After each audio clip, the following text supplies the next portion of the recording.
Hi, this is Miss Queen Connect, also known as Queen Almirad. Ayan, so welcome po sa aking short vlog. Ayan, so kung mapapansin niyo yun, short hair na ako. Ayan, so mga ilang weeks na rin akong hindi nagva-vlog since nung pumasok ka September 13 ba yun? Basta nung unang beses na pumasok ako sa work. Ayan. So yun, nagpagupit na ako, tomboy look.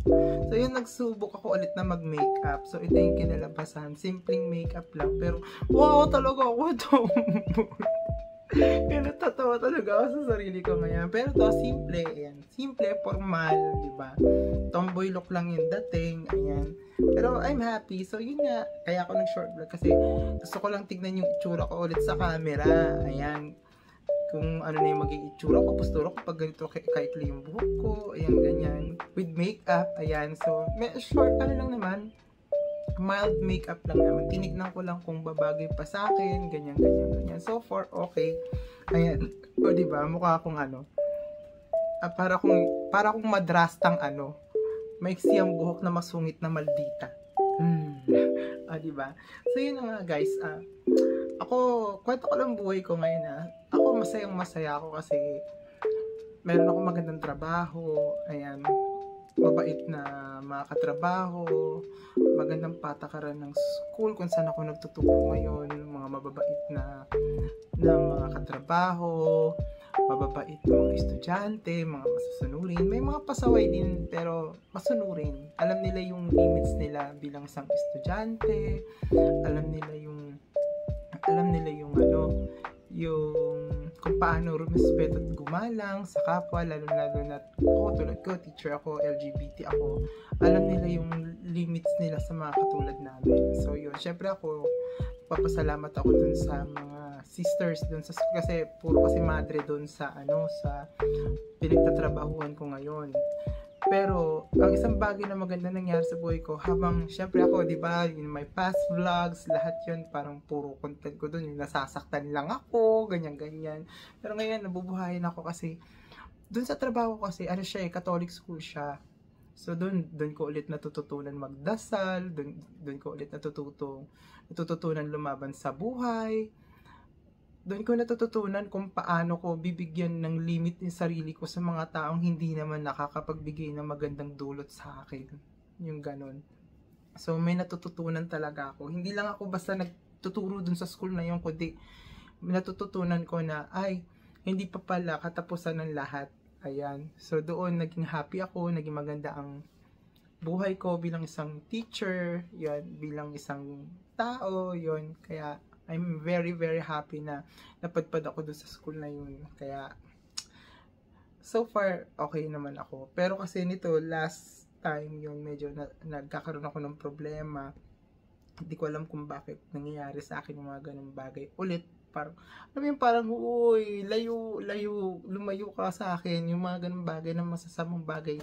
Gusto ko sabihin sa sarili ko, uy, Ekis, ganyan, layo.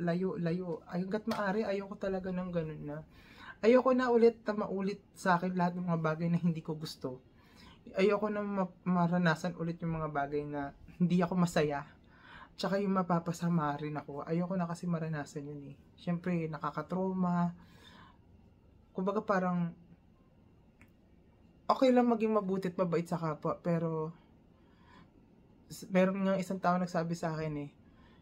Actually, best friend ko yun. Hindi ko na lang pangangalanan. Best friend ko nagsabi sa akin nun. Sabi niya sa akin, kung nakikita mo naman na parang na niloloko ka, o feeling mo naman na parang pinagsasalita ka ng bagay na hindi naman naaayon sa kagustuhan mo, cut the ties. Tama nga naman siya. Kasi gumawa man ako ng tama at mali, decision ko yun eh. Magmumukha siyang tama, kasi decision ko yun. Pero, syempre, kung hahayaan ko na ang ibang tao magdidesisyon sa akin, edi parang hinayaan ko lang na hawakan ng ibang tao ang buhay ko. 'Di ba? Okay lang na makapagpayo tayo sa iba, nasa sa kanila na lang kung tatanggapin ba nila sa buhay nila yung mga ganun. Ako kasi, as of this moment, sorry, namamalat kasi yung mga kamay ko, kaya binabalatan ko. So yun, parang na-realize ko na, tama nga na, wag na natin, kung ako sa part ko, wag na natin hayaan na panghimasukan tayo ng ibang tao na hindi naman makakatulong at makakabuti sa atin, di ba? At saka, let's choose our happiness, yun. kung ano yung makakapagpaligaya sa atin, yun ang piliin natin. Kasi, syempre, ako tulad ko, nasa part ako na neutral na lang. Hindi ko alam kung ano talaga yung tunay na nagpapaligaya sa akin talaga. Pero, syempre, tulad nga sabi ko kanina, naging happy ako. Dahil dun sa bago kong pinagtatrabaho, marami rin akong natutunan. Parang naalala ko na, ay may Diyos pa pala, may God pa pala. Tapos meron ako mga nakilala mga bagong tao, mga taong mabubuti sa akin. They are always trying to reach me out na oh Sir Felix, ganyan tawag sa akin kasi Felix ang pangalan ko, di ba? Yun. Sir Felix, tapos Miss Queen Connect, ano to? So yun, parang naano lang din ako, na-overwhelm lang ako sa mga ganun tao kasi hindi sila into pakinabang. Kasi may mga kaibigan tayo na pakikinabangan lang tayo, yung mga ganung bagay. So ngayon, meron ako mga bagong kaibigan na katulad ng sa best friend ko. Yan, may mga nakilala akong ganun tao ngayon. Masaya lang sa part ko, yung tipong professional ang dating, pero yung tipong sa kabila ng camera, may mga kalokohan din. Yung nagkakasundo ko yun kasi parang same vibes, ganyan. Nasa kabila ng pagod namin sa trabaho namin, uuwi kami masaya. Yan. So, shout out nga pala sa mga katrabaho ko dyan sa Fiore del Carmelo School. Okay, yun po yung school po kung saan ako nagtuturo. Yan, meron po dong preschool, elementary, junior high, senior high. Yan, para sa mga followers ko, kung gusto nyo mag-enroll doon, enroll na kayo. Matututo kayo ng mga bagay na hindi nyo inaasahan. Magandang school yun. Okay, so yun, ano pa nga ba? Ayun, hindi ko na yun, sa pinaka, nung sarili ko, hindi ko na hinahayaan na panghimasukan pa ako ng desisyon ng iba. No? Kung alam ko na makakasama sa akin, hindi na. Ayun, kaya, Miss Queen, hashtag, okay na. Ayan, exclamation mark. Ganun. So yun, nag-share lang ako ng ngayon, ng thoughts ko ngayon. Kasi nung nakaraan ko pa gusto talaga mag-vlog. kasi parang, na tawag dito, na ko, parang na-busy, ganun. At nag-Teacher's Day nga pala, yun nga pala, Happy Teacher's Day nga pala sa lahat ng mga teachers dyan. Ayan, ayun, nagkaroon ng biglaang contest sa mga teachers sa school namin, mga SG namin, mga student government. Nagkaroon ng Mr. and Miss Bet ng Fiore. Ayun, nanalo ako. Mr. Bet ng Fiore, Diyos ko, tapos Mr. Untitled, pero ang tawag sa akin, Miss Queen Connect. Nakakaloka. O sige, so yun na nga guys, time check po ngayon sa oras ko dito, sakto magta-12 na. Ayun, nag-vlog lang ako bago ako matulog, then mag-upload na ako.